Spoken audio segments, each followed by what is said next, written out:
بسم اللہ الرحمن الرحیم اللہ الرحمن الرحیم والصلاة والسلام علی اشرف الانبیاء والمرسلین اما بعد۔ معزز سامعین، آج کی اس ویڈیو کے اندر ہم کتاب الکفالہ کی کچھ مزید مباحث پڑھیں گے۔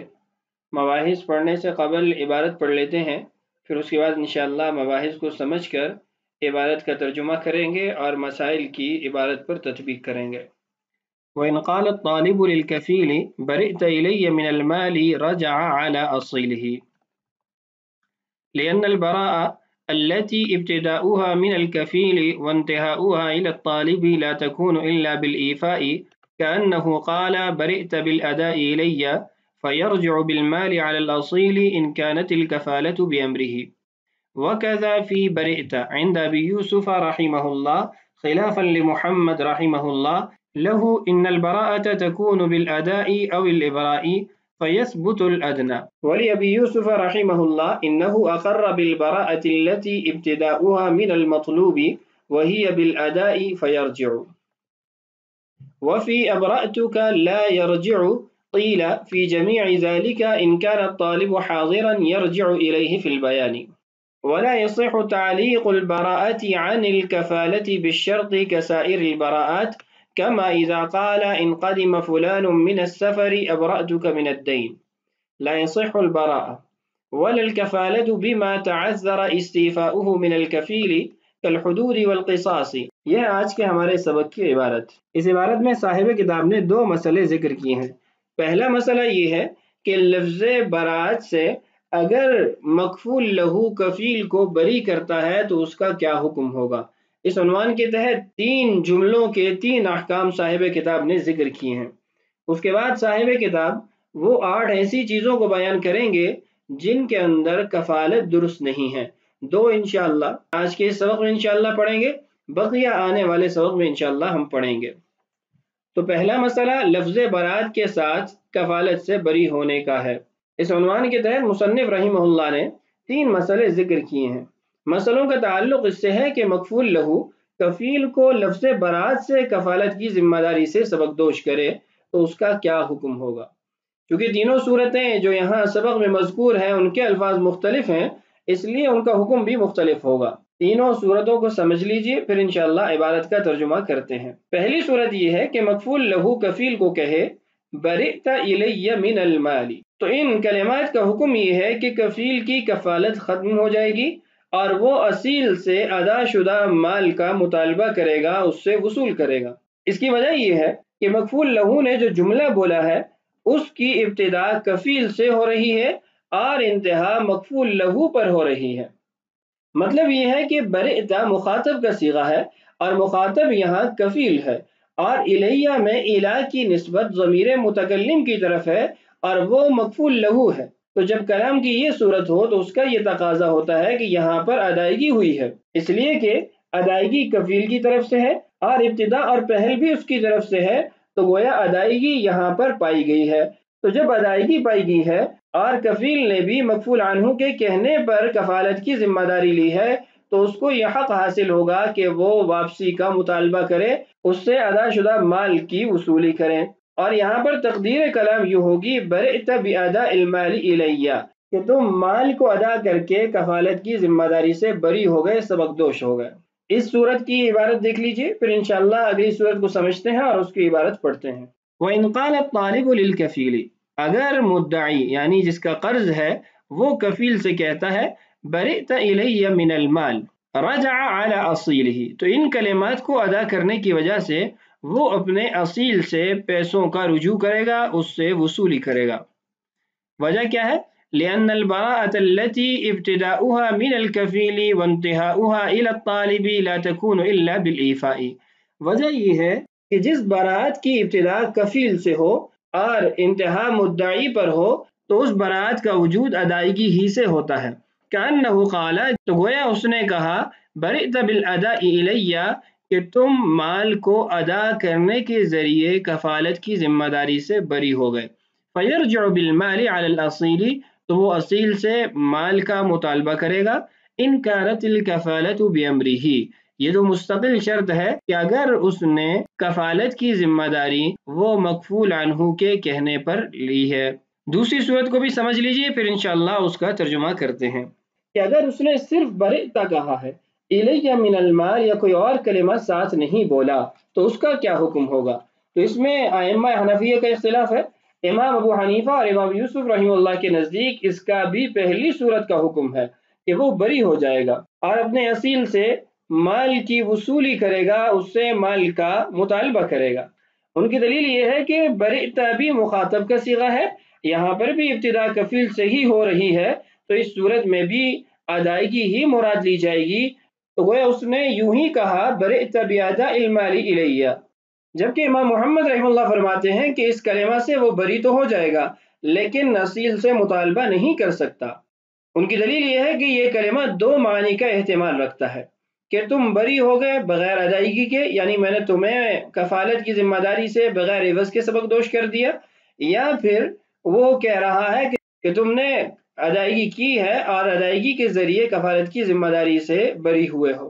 تو جب یہ دو معنی کا احتمال رکھتا ہے تو بغیر عوض کے یعنی معافی کی صورت ادنا صورت ہے تو اس کا ہی اعتبار کیا جائے گا اور اس کو واپسی مطالبے کا حق حاصل نہیں ہوگا۔ عبارت دیکھیے، وَكَذَا فِي بَرِئْتَ عِنْدَ أَبِي يُوسُفَ رَحِمَهُ اللَّهُ، اسی طرح امام ابو یوسف رحمہ اللہ کے نزدیک کلمہ برئتہ کہنے سے بھی وہ کفالت کی ذمہ داری سے بری ہو جائے گا اور اپنے اصیل سے ادا شدہ پیسوں کا مطالبہ کرے گا۔ یہی قول امام ابو حنیفہ رحمہ اللہ کا ہے، جس کو صاحب در مختار نے ذکر کیا ہے خلافا لمحمد رحمہ اللہ۔ امام محمد رحمہ اللہ کا یہاں پر اختلاف ہے، وہ فرماتے ہیں کہ برئتہ کے ذریعے اس کی برات تو ہو جائے گی، کفالت تو ختم ہو جائے گی، لیکن ادائیگی کا مطالبہ وہ نہیں کر سکتا۔ لہو، ان کی دلیل دیکھیے، ان البراءۃ تکون بالاداء او الابراء فیثبت الادنی۔ وہ فرماتے ہیں کہ کفالت کی جو ذمہ داری ہے وہ دو طرح سے ہی ختم ہو سکتی ہے، بالادا ادائیگی کے ذریعے، اب الابراء یا پھر معافی کے ذریعے۔ فیثبت الادنی، تو ہم یہاں پر ادنا کا اعتبار کریں گے یعنی معافی کا اعتبار کریں گے۔ ولی ابی یوسف رحمہ اللہ، امام یوسف رحمہ اللہ کی دلیل کیا ہے؟ انہ اقر بالبراءۃ التي ابتداؤها من المطلوب وهي بالاداء فیرجع۔ وہ فرماتے ہیں کہ یہاں پر بھی جو برات ہے اس کی ابتدا مطلوب سے ہے یعنی کفیل سے ہے، اور جب ابتدا کفیل سے ہو تو گویا اس نے ادائیگی کی ہے، فیرجع تو کفیل اصیل سے ادا شدہ مال کا مطالبہ کرے گا اور اس سے وصول کرے گا۔ تیسری صورت ہے کہ وہ باب افعال کے صیغے کو استعمال کرے، کہے ابرأتک، میں نے تمہیں بری کر دیا۔ اس صورت میں بالاتفاق رجوع نہیں کر سکتا، صرف کفالت کی ذمہ داری سے سبق دوش ہوگا، کفالت ختم ہوگی۔ اس کی دلیل یہ ہے کہ یہاں پہلی صورتوں کے برعکس ہے، یہاں ابتدا مکفول لہو سے ہو رہی ہے اور انتہا کفیل پر ہو رہی ہے، اور پہلی صورتوں میں ابتدا کفیل سے تھی اور انتہا مکفول لہو پر تھی۔ تو جب پہل مکفول لہو کی طرف سے ہے اور اس کی طرف سے پہل تبھی ہو سکتی ہے جب بلا ادائیگی ہو، تو اس لیے ہم یہاں پر اس کو رجوع کا حق نہیں دیں گے۔ اور اسی طریقے سے اگر آپ اس کلمہ کے معنی کے اندر بھی غور کریں تو بات واضح ہو جائے گی، وہ اس اعتبار سے کہ ابرأتک کا مطلب ہے میں نے تمہیں بری کر دیا۔ اگر کفیل نے مال کی ادائیگی کی ہو تو اس کے اندر تو مال کی ادائیگی کے ساتھ ہی وہ بری ہو جائے گا، مکفول لہو کا، طالب کا، مدعی کا ابرأتک کا کہنا یہ بے جا ہوگا، بے محل ہوگا۔ اور پہلے بھی یہ بات کئی مرتبہ گزر چکی ہے کہ جب کفیل کو کفالت سے بری کیا جائے تو وہ اسی کی حد تک محدود رہتا ہے، اصیل کو اس چیز کا کوئی اثر نہیں پہنچتا، اس سے مطالبہ بھی رہے گا اور اس کو ادائیگی بھی کرنی پڑے گی۔ مفتبی قول امام ابو یوسف رحمہ اللہ کا ہے کہ کفالت ختم ہو گئی ہے اور اس کو رجوع کا حق حاصل ہوگا۔ اس کے بعد صاحب کتاب نے صیغہ تضعیف کے ساتھ ایک قول ذکر کیا ہے، وہ قول یہ ہے کہ ان تمام صورتوں میں اگر مدعی موجود ہو، اس تک رسائی حاصل ہو تو اس سے وضاحت لے لی جائے، اس سے بات کو واضح کر لیا جائے۔ قیل، کہا گیا ہے، فی جمیع ذالک، ان تمام صورتوں میں، ان کان الطالب حاضرا، اگر مدعی موجود ہو، اس تک رسائی حاصل ہو، یرجع الیہ فی البیان، تو اس کی طرف رجوع کیا جائے گا وضاحت کے لیے کہ وہ بات کو واضح کر دے تاکہ معاملہ درست ہو جائے۔ یہاں آپ دیکھیے صاحب کتاب نے اس قول کو قیلہ کے ساتھ ذکر کیا ہے، جبکہ قیلہ صیغہ تضعیف ہے، حالانکہ اس قول کو بہت ساری معتبر کتابوں کے اندر ذکر کیا گیا ہے۔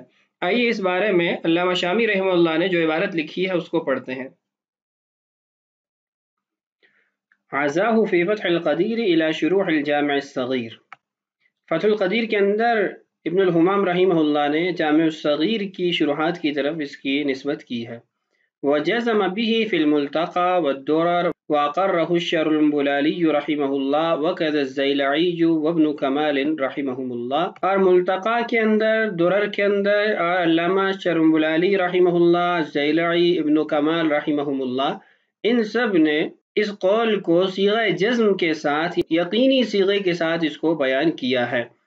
فتعبیر البحر عنہ بقیل غیر ظاہر ففہم، تو صاحب بحر کا اس قول کو قیلہ کے ساتھ ذکر کرنا، صیغہ تضعیف کے ساتھ ذکر کرنا، یہ غیر ظاہر بات ہے، اس کو سمجھ لیجئے۔ تو خلاصہ یہ ہے کہ یہ قول صیغہ تضعیف کے ساتھ نہیں ہے بلکہ صیغہ جزم کے ساتھ ہے۔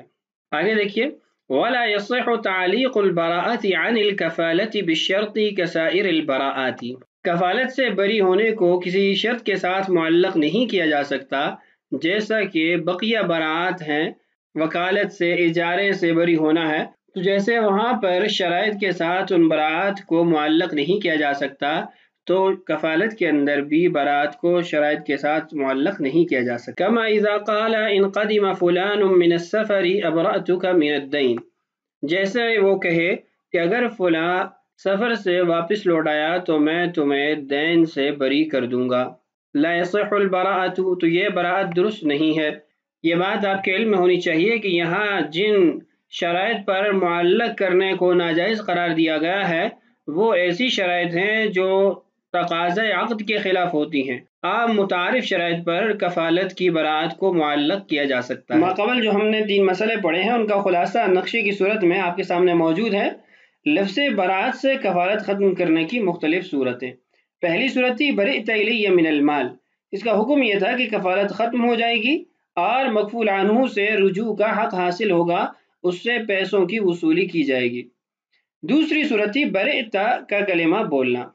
شیخین رحمہ اللہ کے نزدیک کفالت ختم ہو گئی ہے، مکفول عنہ سے واپسی کا حق حاصل ہوگا، جبکہ امام محمد رحمہ اللہ کے نزدیک واپسی کا حق حاصل نہیں ہوگا۔